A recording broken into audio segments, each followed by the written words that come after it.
Beloved friends, welcome to another show of Living the Resurrection here at Holy Resurrection Greek Orthodox Church in Brookville, New York.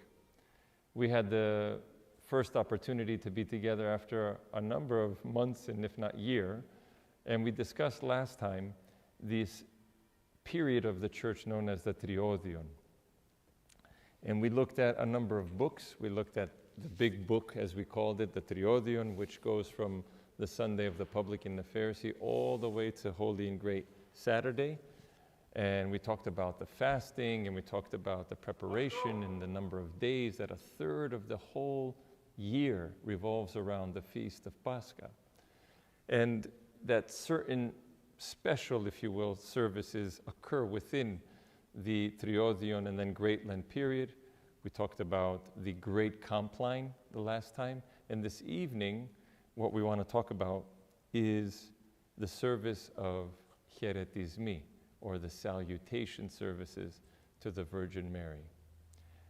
It's a service that I think is very much loved by the people, probably has the greatest attendance week over week in Great Lent. It's those Friday night services that many people congregate to, and it's the famous reframe or the famous hymn of Ti per Macho. That's the kind of staple, if you will, in this particular service, and a hymn that probably throughout all of the Orthodox world is sung, and especially in Greece. Probably even before there was a national anthem in Greece, this was considered the hymn of this super champion leader, the Panagia, to be our protectress and to give us all the strength and protection we need, especially in times of danger. So this evening I thought it would be nice just to talk a little bit about the service of the Hieretismi, kind of a little bit some of its highlights within it and how it is structurally. I know last time we spoke a little bit about the structure of services and the structure of the Compline, and maybe that was a little bit too technical for some of you.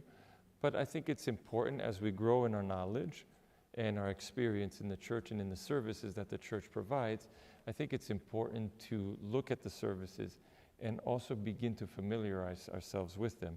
This is done mostly and in the best way when we participate in the services. So you can actually go online and you can find certain public presses, book stores, Orthodox. One of them can be Hellenic College Holy Cross in Brookline, Massachusetts, which has books that are bilingual, and you can get a copy of the Hieretismi service and use it throughout Great Lent. And not only, some people say the Salutations to the Virgin Mary as a topic of personal devotion, once a week, once a day, whatever the case may be. Also, our Archdiocese provides a great service in the digital chant stand, something I didn't mention last time, and I think it's important for all of you to know, and perhaps to download the app. I have the app on my own phone, but it's called the digital chant stand. It's a incredibly powerful tool which gives you access to every single service of every single day in both languages, and you can download the software right on your handheld device, and then you can see, let's say it's November 8th, you click there. If you want to see the Matin service, you click there. You want to see it bilingual, and there it is, voila. So in Great Lent, and not only, you will be able to access the services and have them readily available to you, both in English and in Greek, which is a great tool, and we obviously applaud our Archdiocese for that great gift. And you can also print them off if you wish. You can download a PDF and then print them and have them in printed form. Some people prefer that over a device, and so on and so forth. So a lot of resources and a lot of things at our fingertips that we can use, as we said last time, to enhance our overall experience and journey through Great Lent. So let's get right into it, beginning with this Akathist, the service of the Akathist hymn. This was a service, if I'm not mistaken, that developed in the 7th century because of a kind of siege on Constantinople with the Avars, and they came by sea, and there was a fear that they were going to take the city, and the faithful took an icon and chanted ti permacho stratigota nikitiria, O champion general, I, your city, capital C, now inscribe to you. And they processed the icon of the Virgin Mary, and a huge windstorm came and sunk all the ships. And it was seen as a great miracle of the Virgin Mary protecting the imperial city of Constantinople. And from then on, this Akathist, Akathistos means not seated. So during the reading of the Akathist, you're not supposed to seat. It's a posture of reverence, if you will, towards the Virgin Mary.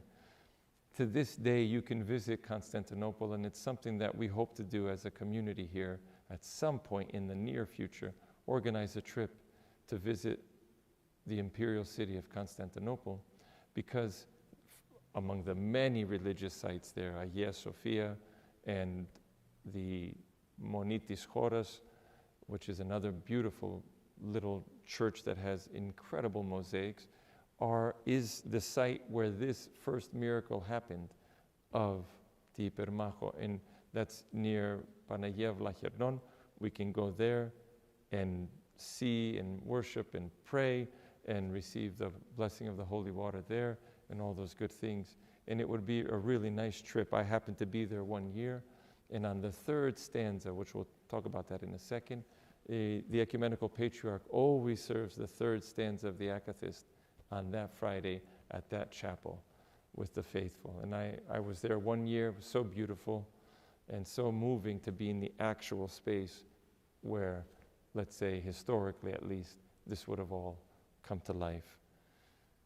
Basically, the service of the Akathist, again, kind of like the Great Compline, is this kind of collision of services. So you have a small compline, not the Great Compline, which would take you about an hour, the small compline, which is more regularly read every day of the year outside of Holy Great Lent. It takes about 15 minutes to read. And if you will, infused into that small compline, which is read during Lent on Fridays, Saturdays, and Sundays, we see infused into that this Akathist hymn.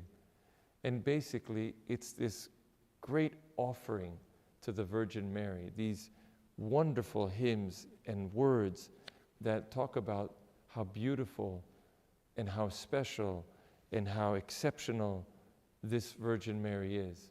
And the Akathist as a liturgical service is also every single first section of the Akathist that we sing to Panagia begins with the letters of the Greek alphabet. So you have Alpha, Angelos Protostatis, an angel of supreme rank was sent to the Virgin Mary. Vita, Vlepusa, η Αγία εν αυτή, okay? Gamma, γνώση άγνωστον, Delta, δύναμις εξ ύψους, and so on and so forth. So every single section of the Akathist, there's 24 sections, 24 letters in the Greek alphabet, begins with a letter of the Greek alphabet, A, B, C, Alpha, Vita, Gamma, Delta, and so on and so forth. Be that as it may, that service, in essence, those 24 little stanzas and whatnot, recount the history of salvation. Now, one feast lands 99% of the time, 100% of the time, within Great Lent. And I'm sure you probably know what that great feast of the Virgin Mary is. The Annunciation. The Annunciation falls 25th of March in Lent. This major feast, when the angel Gabriel went to the Virgin Mary and says, you are the one. You are the one that God has selected to take flesh from and to become man. You will be not the mother of Jesus, not Theotokos, which becomes a big heresy in the church under Nestorius, who was an infamous heretic of our church, but you will become Theotokos. You will give birth to the Theos, to God himself. That's what, friends, Theotokos means. the one who has given birth to God. Now, if we just let that sink in for a second, to think that in all of human history, there was no one more pure, more holy to receive from the Holy Spirit, as the Archangel Gabriel will tell us. You will conceive in you by the power of the Holy Spirit, God Himself. God, the second person of the Holy Trinity, Christ. She becomes Theotokos. And what that does is it takes our human nature and elevates it so high that God would become man, 100% man, not 50% man, not 80% man, but 100% man. He lived exactly like we did. He ate, drank, slept, all the things that every normal human being has to endure. He became into the world, not as a 30-year-old, but as a baby. And so if you count from March 25th, 9 months, which is the normal gestation period of a woman, you get to December 25th. That's for the Feast of Christmas. So all of the salvation of humanity occurs beginning with the conceiving of Panagia. Βέβαια, we could say, of course, that before everything, God had a plan to save humanity, right? And it comes to that one moment where Panagia has to say, yes, may it be done to me according to the will of my God. And she then becomes the mother of God and changes the course of humanity, changes the course of everything in the universe forever. Because with the coming of Christ on earth and through His death and resurrection, this gives all of us the eternal hope that this is not the end of the story. You know, sometimes people say, well, what happens, Father? You know, we die. We don't know what happens after we die. We kind of know what happens. We know that, as St. Paul says, as many as have been baptized into Christ have put on Christ. And we suffer His death through baptism and His resurrection. He has come to our human nature and made it, through His death and resurrection, something that we too, by God's grace, if we live the lives we should live, also participate in the eternal resurrection and be with Him forever in His kingdom. This is great, great news for us. So the Akathist, this special service, if you will, on these Fridays in Lent, recounts in the different stanzas there, the different kondakia as they're known, each one of those recounts a part of that history of salvation. Angelos protostatis, this angel and the chief among them, went to Panagia and said, rejoice, hail to you, Panagia. And then Joseph was confused. And it goes through step by step, throughout the whole journey of this incarnation, as it's known in technical terms, of Jesus coming into the world. That's the Akathist. And this service is sung on Fridays in Great Lent. And this is a service which many of you will remember is when they put the icon of Panagia in the center of the church, and the priest stands in front of the icon over the course of 5 weeks, reciting in the first week the first section, section 2 in the second, section 3, 4, and then on the 5th week, the priest recites all of the sections, all 4 stanzas, stasis of the Akathist in front of the icon. This is a beautiful thing because these stanzas, they have beautiful theological and meaningful content that we can kind of poke ourselves into. And of course, we have to say this, and it's not meant unkindly to our translators, but in the Greek there is naturally a poetic flow to it. And there is a rhythm. For example, Χαίρε η στήλη της Παρθενίας, χαίρε η πύλη της σωτηρίας. There's this kind of beautiful flow. many wonderful translations have come out and have kind of retained that nuance of the flow and the poetry and the beauty of it. Rejoice, O pillar of the virgin station. Rejoice, O portal of man's salvation. See, there's this cadence there. There's this beautiful kind of rhythm. And in this service, we can see, let's look at the most powerful hymn, if you will, which is the Ti per Macho. In this world, friends, where there's so much we can talk about in terms of chaos, in terms of fear, all these wars that break out, humans are looking for something to give them a sense of security, something that will help them feel that they are protected. And in the end of the day, friends, what can we say? No one knows what can happen even in an hour from now, right? God only knows. And this is why we turn to the church, and we turn to praying to the saints and praying to our mother, the Panagia. I was reading just yesterday a story about a fellow who had a very serious setback in their life and was really struggling. And this fellow, it was wintertime, said, I'm going to go to Mount Athos and I'm going to visit St. Paisios. I'm not going to stop until I see him. He gets to Mount Athos, there's snow, and finally makes his way to the cell of St. Paisios. And as soon as the saint says him, he says, where have you been? I've been waiting for you. So the man's taken aback, of course. How could the saint have known where and who this person was that was coming? That's a different conversation. The saints do and know things that we don't know. And the man was itching to tell him the causes of his worries. And the saint made him a tea. He said, glory be to God. He poured the tea. Glory be to God. The man's itching, wants to tell him everything. Gives him the tea. Thanks be to God. He says, what brings you here? And he unloads. And he says, so why are you worried? God will help you.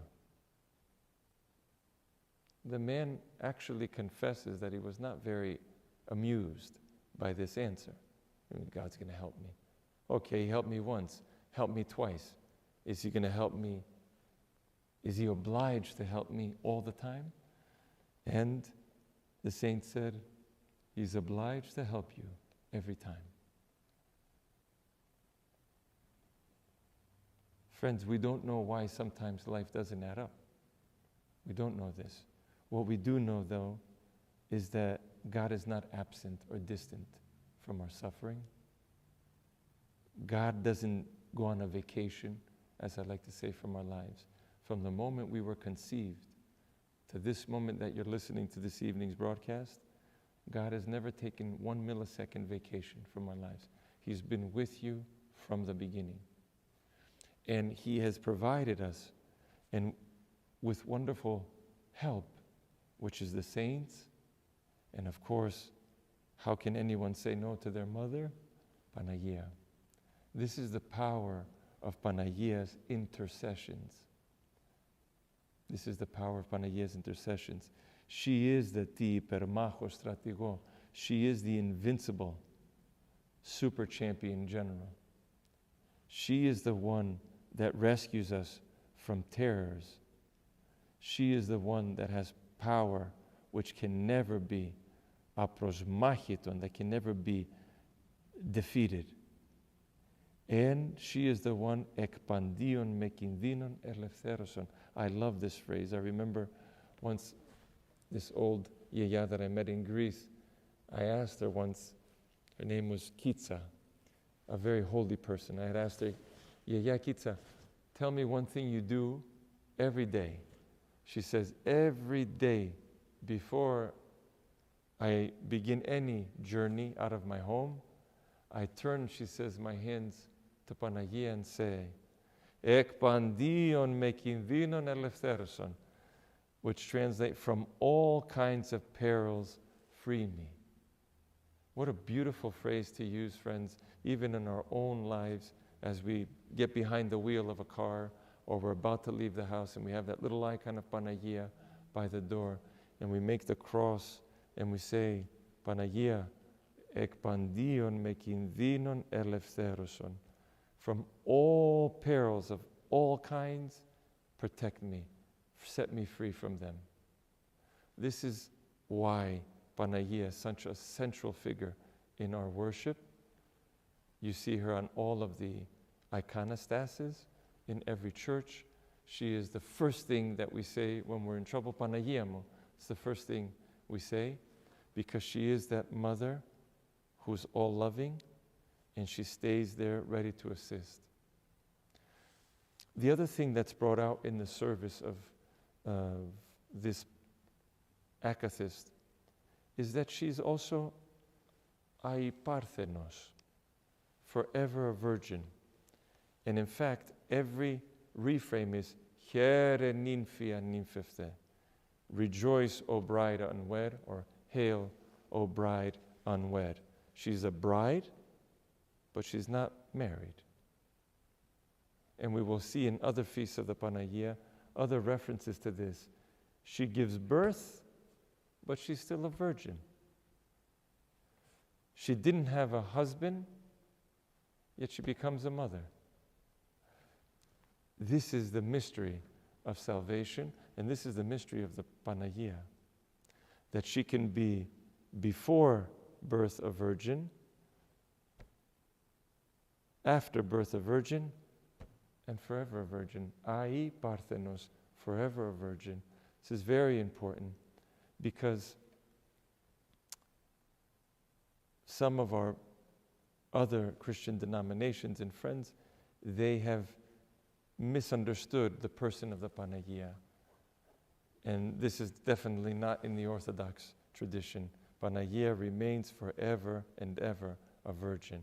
And this is one of those qualities of Panagia that's so beautiful. She is the purest of the pure. She was the chosen vessel, as we said, of God, so that he could become man. And in that truly unbelievable purity, she then helps us as well as we fight against all those impurities that plague our lives. You see, sometimes we think we can talk about things of theology or things about God, but in essence, it's those who have purified their heart. Blessed are the pure in heart, for they shall see God. We hear in the Beatitudes. Those pure in heart are the ones who God's truths and God is revealed to. They see the face of God. Imagine Panagia's purity. Imagine Panagia's purity to have been selected as the chosen vessel of God. And imagine Panagia's pain when on Good Friday she sees her son hanging from the cross as a thief. The most innocent, the most kind and beautiful, the most loving and healing of any human being to walk the earth, her only begotten son, hanging on a cross. They say the greater the love, the greater the pain. If she loved her son probably infinitely more than you and I could ever love Christ, being his mother, imagine the depth of her pain when she saw her son hanging on the cross. As Simeon will tell her when she brings the baby Jesus on the 40th day to the temple, a knife will pierce through your heart. That piercing Panagia will suffer in Holy Week. And so our love and devotion for Panagia, even though we can say that Lent is a kind of harmolipi, a joyful sorrow, we don't have the robust celebratory nature, and we're going to talk about that when we get to the Proiasmeni, the pre-sanctified liturgy. We don't have the robustness of the really kind of triumphant, let's say, services in the panegyric, panegyrika, that we would say in the church. Every Friday night, though, in Holy Lent, there is definitely a switch in the dial. We have this great service of what we would say, the Akathist. It's filled with this really bright service of bright hymnology in honor of the Theotokos, of Panagia. And we leave uplifted knowing that she is our wholehearted protectress. She is the one who will protect us, the wall that never falls, and so many other references, the one who holds everything in her hand, the sun that never sets, the star that shines brightly. She's the one. And so in the Lenten journey, we have our own struggle, but we have the encouragement right away of our mother, the Panagia, to hold our hand, to get us through the struggle. And we can say this, friends, whatever you put into Holy Lent is what comes out on the other end.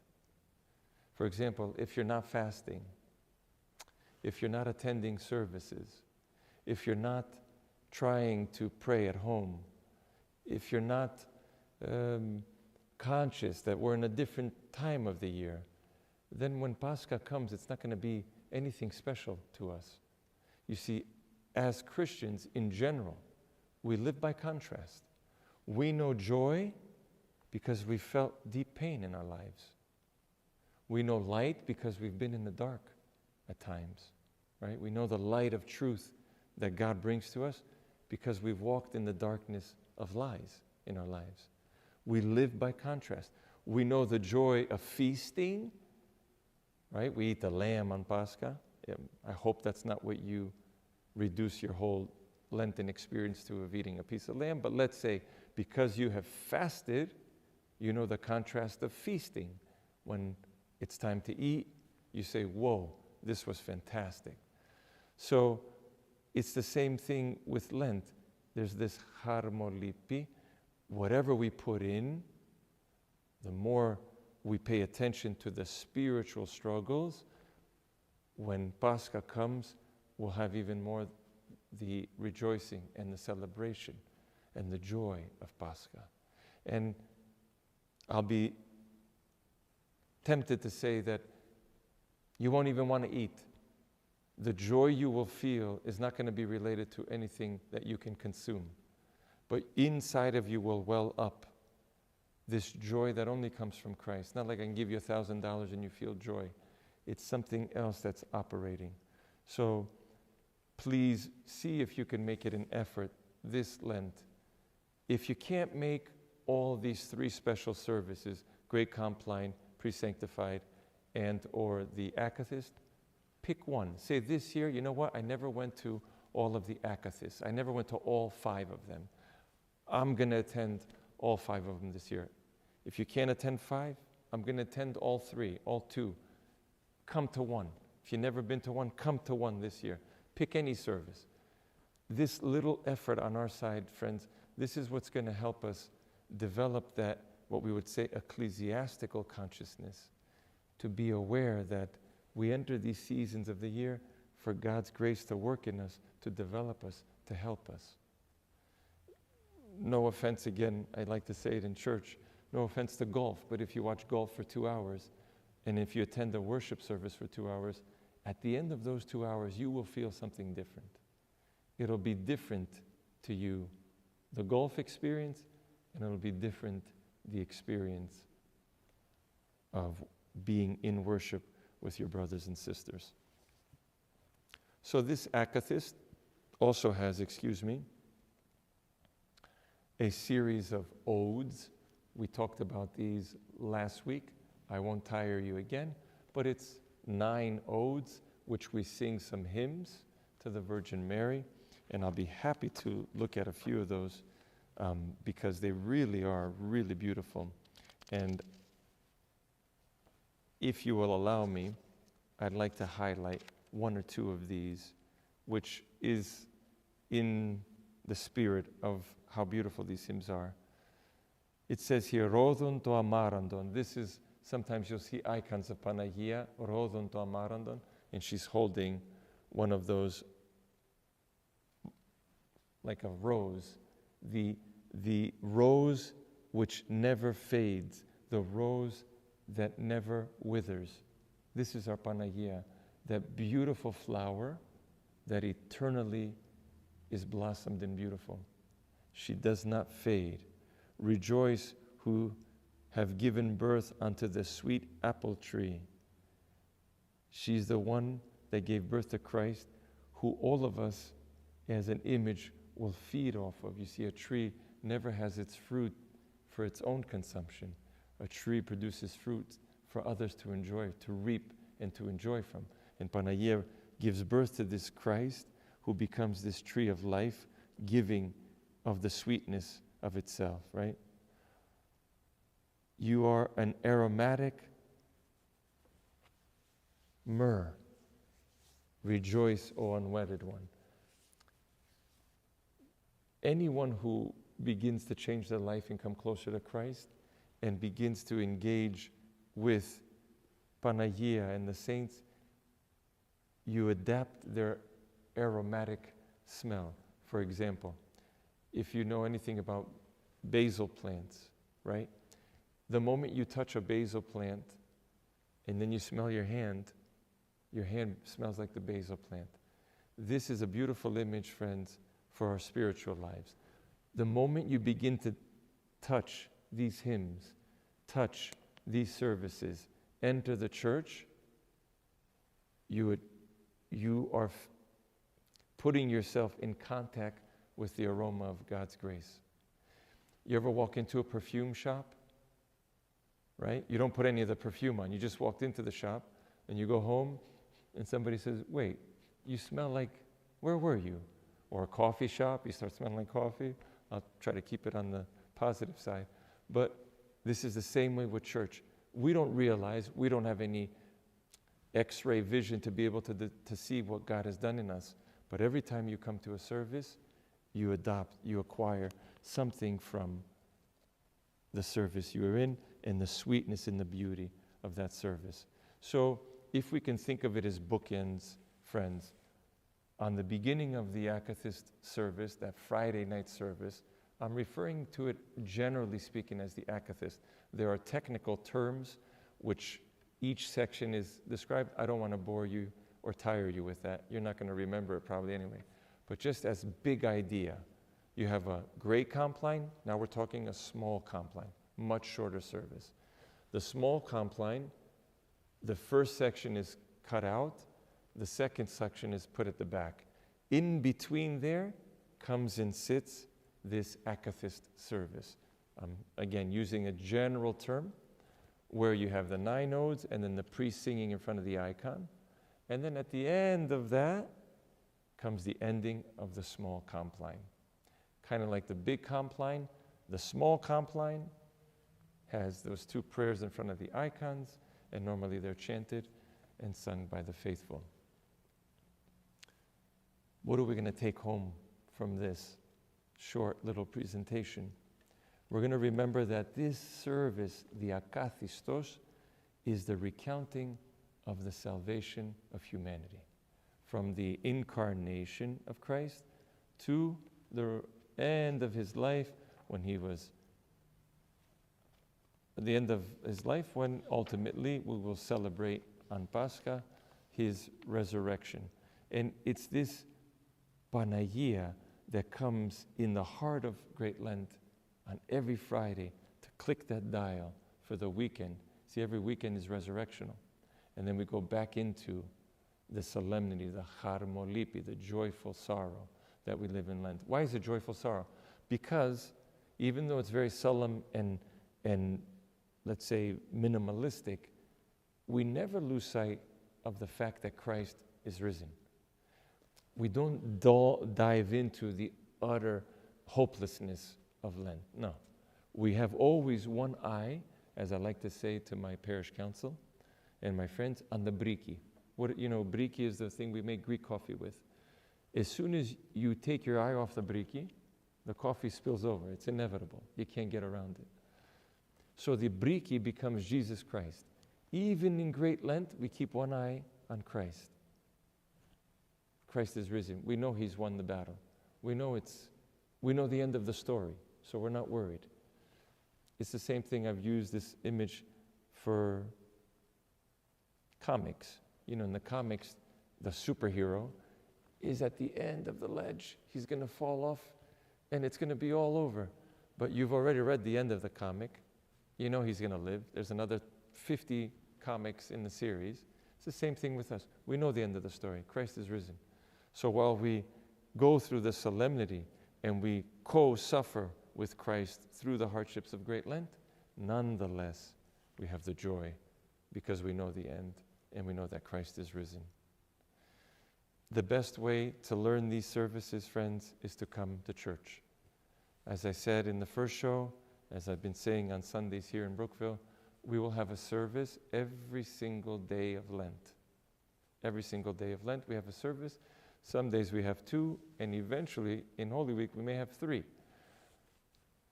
It's a time to make the first step to change our lives, to move and to start moving towards Christ. Take advantage of these opportunities. Take advantage to come to confession. You've heard me say it for those who are not from this church or those even from my church. Even if it's not confessing to me, confession is a great step in the life of our spiritual development and a great step, especially during Lent. Find the priest you feel comfortable with. Open your heart to them and get all of that residual stuff that's been stuck there off of your hearts. Christ always offers forgiveness. We heard it in the story of the publican and the Pharisee. It was the repenting publican beating his breast that went down justified. We will hear it in the prodigal son. Which of the 2 sons is embraced, wins the prize? The one who was perfect or the one who had an imperfect life but came back to his Father? What a beautiful image. Let's go back to our Father. The sneaky one turns us away from God. Christ always comes and tells us, come back to me. I will clean you off and make you perfect. This is our Lenten journey. We have Panagia there as a firm, undefeatable, unbreakable wall, unshakable support, pushing us, helping us, carrying us at times, guiding us. And I hope and pray that you will find it in yourselves to make that step, to come to church and to learn and to study. And when you come, introduce yourself. Tell me, Father, I need a book. Help me out. I don't know where we are. We'll be happy to do it. May the good Lord bless and keep you. May the God of all of us protect us and give us the strength to go through this Lenten journey by His grace. Amen.